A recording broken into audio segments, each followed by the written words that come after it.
ये एकता बहुत मजबूत रहेगा। मजबूत दल के रूप में यह नया दल उभरेगा। महागठबंधन हो या महाविलय हो, सरकार 2/3 बहुमत से भारतीय जनता पार्टी की बनने वाली है। नीति है वही भाजपा को खदेड़ने का।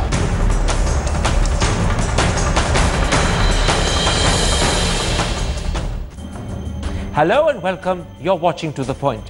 After an absence of exactly 2 months, Rahul Gandhi returned to India this morning. But has he come back a man diminished as a leader, with worrying questions being asked about his judgment, dedication and capabilities, or is he a reinvigorated politician ready to battle Mr. Modi and of course the BJP as well?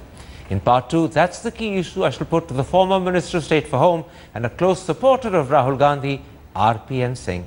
But first, how credible and long-lasting will the merger of the 6 former Janata Parivar parties prove to be?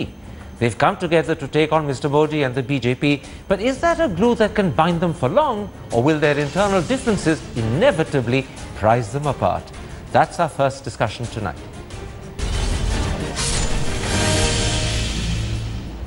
And now joining me to discuss how credible or superficial is the Janata Parivar merger are JDU spokesperson Ajay Alok, Samajwadi Party spokesperson Gaurav Bhatia, RJD spokesperson Manoj Jha, BJP spokesperson Sambit Patra, the well-known columnist Akar Patel and the highly regarded senior journalist Sharath Pradhan. Akar Patel, yesterday Mulayam Singh Yadav announced that 6 parties of the original Janata Parivar were going to merge to form a single party.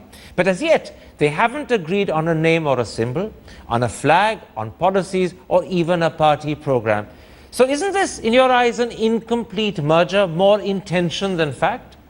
I think so. I think it's defensive and it responds to the rise of the BJP in North India after the coming to power of Mr. Modi. I think essentially the new party makes sense only in the state of Bihar, where the 2 factions have come together. If they were to drive home some sort of alliance that includes the Congress, they might represent some sort of challenge to the BJP. I think in all the other states that the Janata Dal is present, it doesn't really need to reunite itself. It's basically in Bihar, where the coming together of these 3 parties brings to the table about a third of the vote.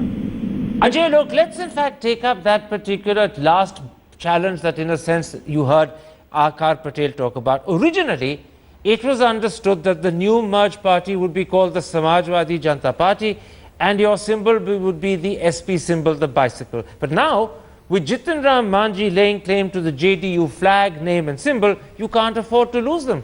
So as far as flags, names and symbols are concerned, you've got a problem on your hand, haven't you? Ajay Alok? Yeah. Well, Karan, let me start with that at least this process has begun and is finally taking its shape. The concrete and final figures have been arrived and there has been consensus. See, the Janata Parivar experiments have been done in the past 4 times. But every time this experiment has been done, Mr. Alok, you're ignoring. But Mr. Alok, I'm interrupting you because I'm asking you a specific question, not a general one. I'm pointing out to you that originally it was intended that you would take the name Samajwadi Janata Party and also the Samajwadi Party symbol, the bicycle. But with Jatin Ram Manji now laying claim to the JDU name, the JDU flag and the JDU symbol, you can't afford to lose them. So suddenly, this merged party has a problem deciding its name, its symbol and its flag. No, it's not a problem because of Mr. Jitin Ram Manji. By the way, it's very well understood that once the merger process is complete, all the 6 parties are going to surrender their symbol. And in that case, Mr. Jitin Ram Manji won't be able to do that.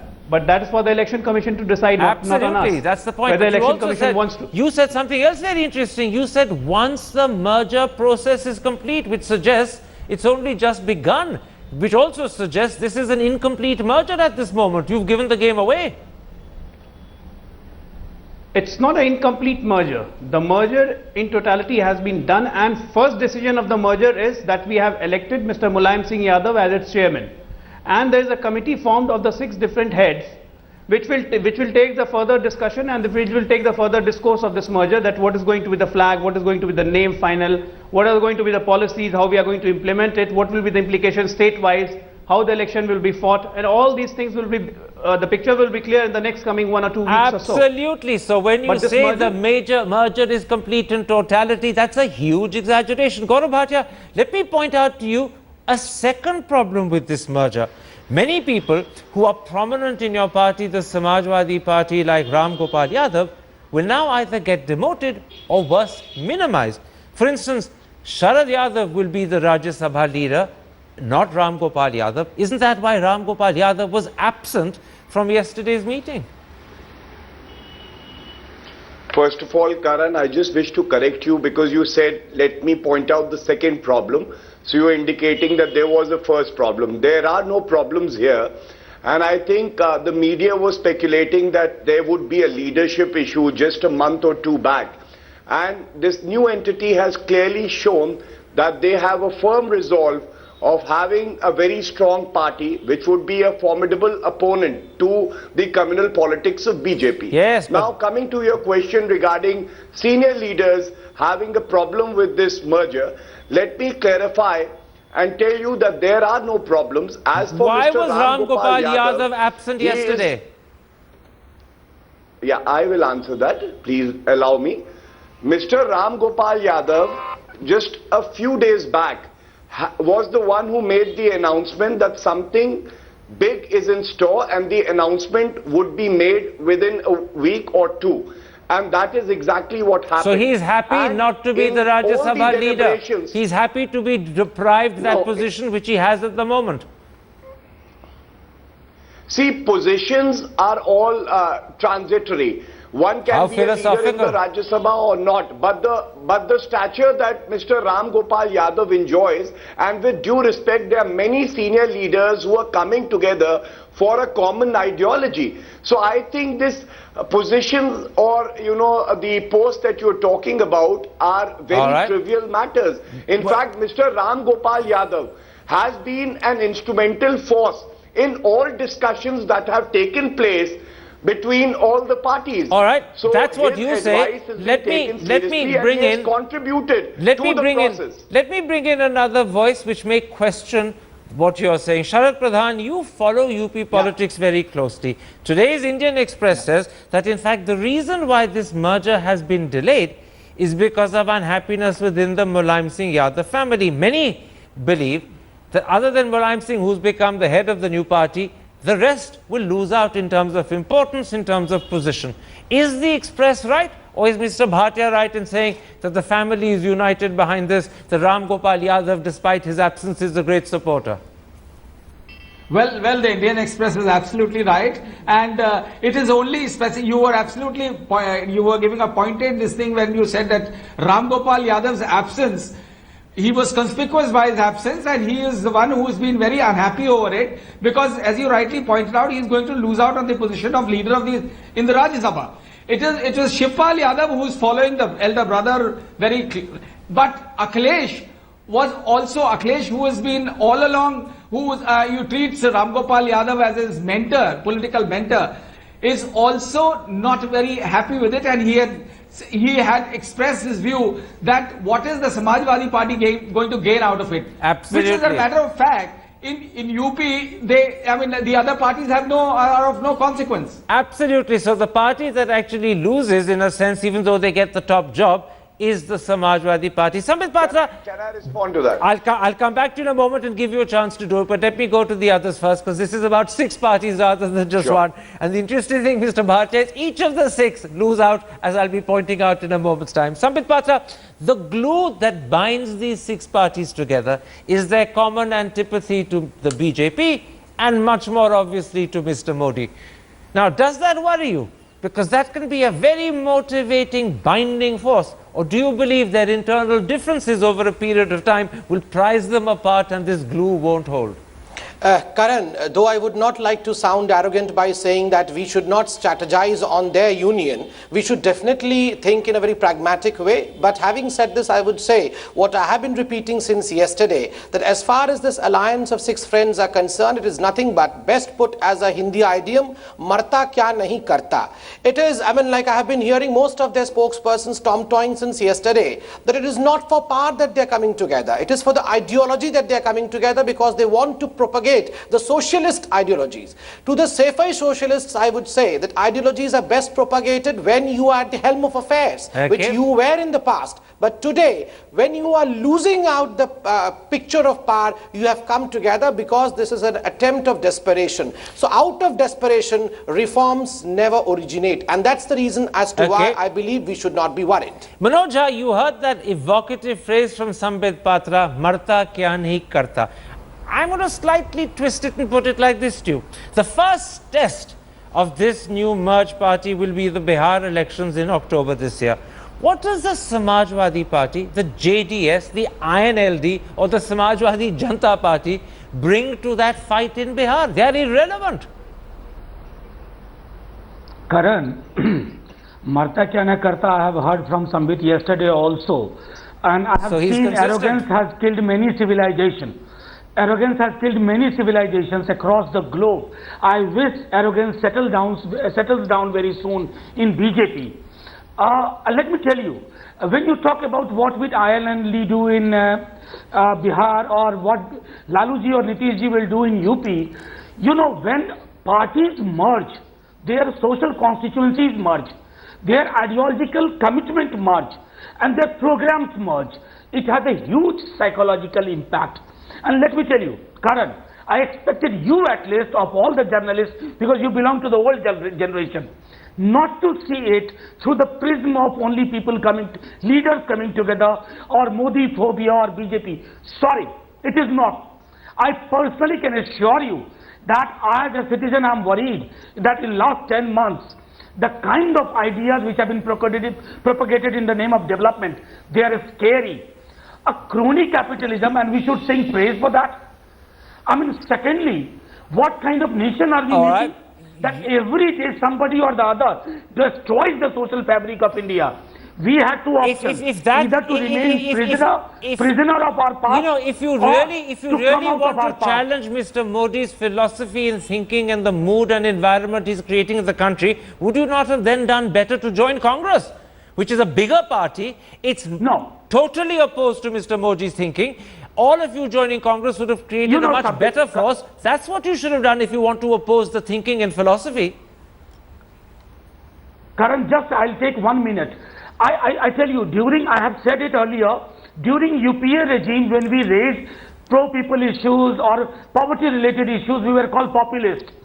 And in this regime, we are called anti-development, anti-national. But I mean, if we allow this discourse to continue in this country, I think we should better look at politics in a different manner. I accept your point that you're trying to change the discourse in this country, but it's a bit of a stretch to imagine that the merger of these 6 very small parties with just 15 seats in the Lok Sabha will achieve that, but you're entitled to what I consider your delusions. Let me pursue this point with you, Alok Jha, like this.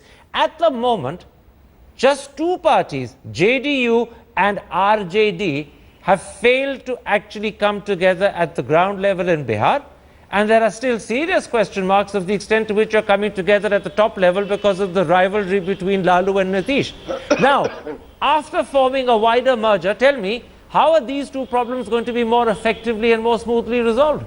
Because those problems are still there, and this merger doesn't help them. No, Karan, that's not the case, because it has already been experimented. During the by-elections, we fought the elections together on an alliance, and the alliance did. The results are there for everyone to see. Extremely well. Now, why we are not merging with Congress? That's the reason, because Congress has its own dimensions, and this Parivar, what is merging together, is based on the same ideology, the Janata Parivar Samajwadi ideology. So RJD hasn't even joined your government, despite the fact you won the by-elections in September. They haven't even joined your government. What sort of a merger is this just between the 2 of you? For sure they did. No, for sure they didn't join the government because the government terms was lasting for only 6 to 8 months, and it was their decision. We though invited them to join the government, but they decided They were against keeping it. their distance But by what I not would like joining. to That's tell the you- point. They were keeping you at arm's length whilst claiming they've got their arm around your shoulder at the same time. That's the problem. What you say and what you do has That's a not the huge case on the gap. ground, actually. Well, all right, let's That's not take the up. case on the ground, actually. But Let's take up this question about what is the merger case on the doing, ground. it's creating ripples in the BJP. Well, It's let's. creating ripples in the BJP, and why so? Why Let's- so? Just I'll take 1 minute. Why Yeah. so? Because they know the history that 4 times it has happened that the Janata Parivar has come together, and all the 4 times the power has been shifted. Yeah, but the change of problem power is and when the change of Janata guard has Parivar always comes happened at the together, center. it also divorces just as quickly. But let's come to the divorce element a little Yes, later. and that's wh- and- let's put to Sambit and that's Patra why the this first merger is half. historic. Let's put to Sambit Patra the first half of your answer. The truth is, Sambit Patra, that an effective merger of the JDU and the RJD, just those two parties, could provide a huge challenge to the BJP in Bihar. The vote share will then be 39.5% for the NDA versus 36.5% for these two merged parties. And if they get Congress support, 46. they'll get no, but that's only if you get Congress support. If you get Congress support, you'll go up by No, minus 8.6 Congress. more. Now, the question is this: that sort of support, that sort of vote share will produce a very different result, Sambit, from May 2014. And much as Mr. Amit Shah may joke about 0 times 0 equals 0, he knows and you know that a combined JDU RJD is anything but a 0.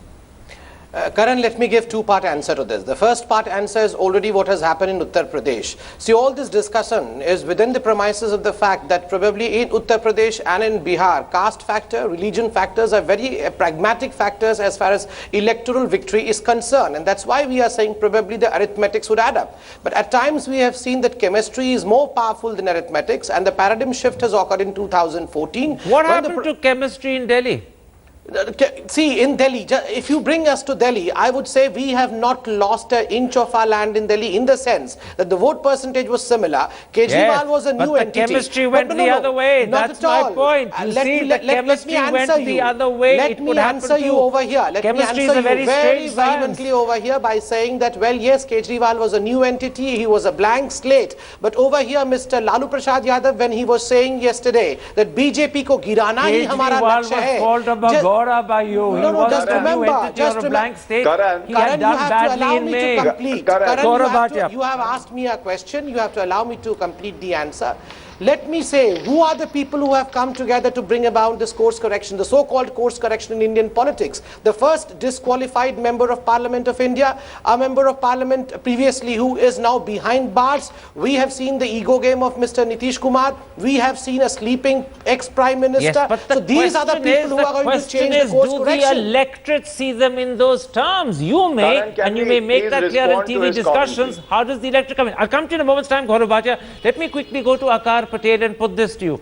Akar Patel, there is a debate going on between the BJP representatives and the RJD and the JDU ones about whether the vote share combination, if the RJD and JDU get together, would be such a winning factor that they would be able to halt Mr. Modi and the BJP in Bihar.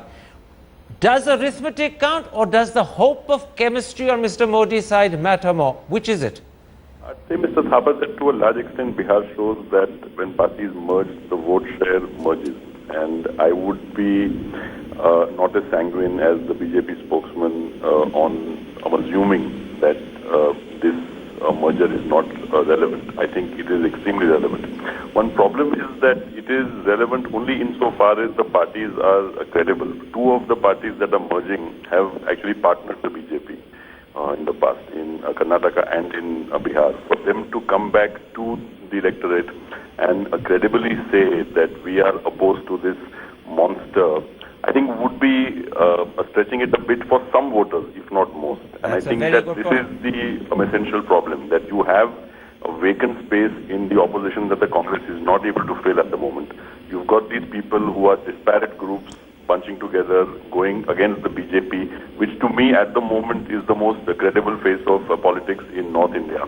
Whether or not these groups can put together something of coherence, both in terms of leadership and in terms of ideology, is at the moment not very clear to me. Okay, let me put that point to Gaurav Bhatia. Gaurav Bhatia, you're uniting on a platform articulated in particular by Mulayam Singh Yadav yesterday of defeating the BJP, halting Mr. Modi in his tracks, and as Manoj Jha said a moment ago, reversing the ambience and atmosphere in the country that's been created by the government in the last 10 months. But the problem is, two of our new allies have been staunch BJP allies previously, JDS as well as Nitish Kumar's JDU. Therefore, how credible is this opposition and how much of it is just opportunism because actually there's no other alternative? And won't the country see through this claim that you're trying to stop Mr. Modi? Karan, I would say that what brings all the parties together is two very strong words in the constitution. One is secularism, which my friend Mr. Sambit Patra completely forgot, and the other is socialism. Since the BJP has come to power, we have seen that there has been a rise in crony capitalism, and socialism has become more relevant. So where was secularism when Nitish allied with the BJP for 6 years to come to power? Where was secularism when the JDS allied with the BJP to come to power? Karan, even when Mr. Nitish Kumar had allied, no statements like the ones that are being made by BJP MPs and ministers were ever made by any leader of JDU. So therefore there is a difference that when you come to power, do you follow the constitution or not? And this is where the BJP government has completely failed. Both those parties formed an alliance with the BJP after 2002. That wasn't an obstacle. Why should these statements be an obstacle? While they were in power, did any of the leaders make statements like Mr. Yogi Adityanath's statement or like Giriraj Singh's statement that India should be declared as a Hindu Rashtra or Muslims should not have voting rights? I don't recollect any such statement. Mr. Modi won an election saying, "Hum panch, hamare 25." Your memory is very short-lived. That was Mr. Modi. And the BJP was an ally of your allies at the time. Come on, Gaurav Bhatia. Try and pull the wool over someone else's eyes. You're not making a good job of it today. Mr. Modi, even I agree with you that Mr. Modi has JDS and Nitish Kumar allied with him after that. That's the point I'm making. Mr. Nitish Kumar has never ever made a communal statement. But you're misunderstanding my point completely and you're being clever in doing so. Sharat Pradhan, we can have a debate on that. Sharat Pradhan, I want to come to this key question of how long can this last, and I want to put the same thing to Manoj Jha as well, but first you, Sharat Pradhan. The whole question is this just opportunism which will last for a year or two, or can it be a lasting force in politics? In 77, the Janata Party broke in less than 3 years. In 89, the Janata Dal barely lasted 2 years. In 96, the United Front just about scraped 2 years as well. Do you believe there's any reason to hope that this new Janata Parivar coming together will last forever? No, I don't think it may not even last as much as the previous ones did. You know, for two simple reasons. One, which is very significant, that unlike 1977 or 91 or 89 or 96, there isn't any leader of that stature. There is no Jayaprakash, nobody who can match Jayaprakash Narayan's level. Then in 89 you had Vishwanath Pratap Singh, who was fighting a crusade against corruption. There was an issue of corruption, the Bofors. There is no such issue. It is clearly more of opportunism than anything else. And you know, it is serving individual purposes of respective regional satraps. For instance, in Uttar Pradesh, I feel that it is serving, this is able to send Mulayam's message to the Muslim constituencies, which is the main target, to convey to them that here we are the only ones who are a potent force to fight the BJP. So that the Muslim vote consolidates with them, with the Samajwadi Party, and does not drift towards Congress, which is down in the dumps. That's a very good point. Drift towards the BSP. That's a very good point you're making. Muslim vote is the main focus. Let me very quickly go to Manoj Jha, but you're making a very good point that Mulayam in UP will gain because his appeal to the Muslims will be enhanced as a result of this effort of coming together to oppose the BJP. But you know, Manoj Jha, you and the JDU face a particular problem. For pretty close to 20 years, you've been fighting each other, you've been swearing at each other, you've been vituperative enemies of each other. Now, you suddenly decided to become friends and unite. Why should the people of Bihar, in fact, why should the people of India believe that this is credible unity and not just opportunism? And if they don't accept it as credible unity, and if they're distrustful of it, then they may not accept that this merger and the government you offer is a credible alternative. That's the problem, a problem of sincerity. Karan, the problem is that most of us look at history, Caesar crossing the Rubicon, that is the end of the history. That is not the end of the history. Let me tell you, when you say opportunism, I look at it as an opportunity. We have fought against each other. There are hundreds of DVDs which BJP will produce in the public domain. Trust us that we are merging in spite of that, not because of that. With it, without All it, right. in spite of it. And we are here to give an alternative nuances. Okay. Karan, give us some time. Don't denigrate us. Don't be disparaging I'll towards accept us. that. It's only fair that you be given time. I've raised all the doubts that I think credibly journalists should raise. But yes, you're right. Give you time. You've earned the right to time simply because you've come together, even if the basis on which you've come together is a little hard to accept. We're going to take a break at that point. My thanks to all my guests for joining me. Time for a break, but then, has Rahul Gandhi returned home a diminished leader or a reinvigorated man? That's the key question I shall put to former Minister of State for Home and one of Rahul Gandhi's close confidants, R.P.N. Singh.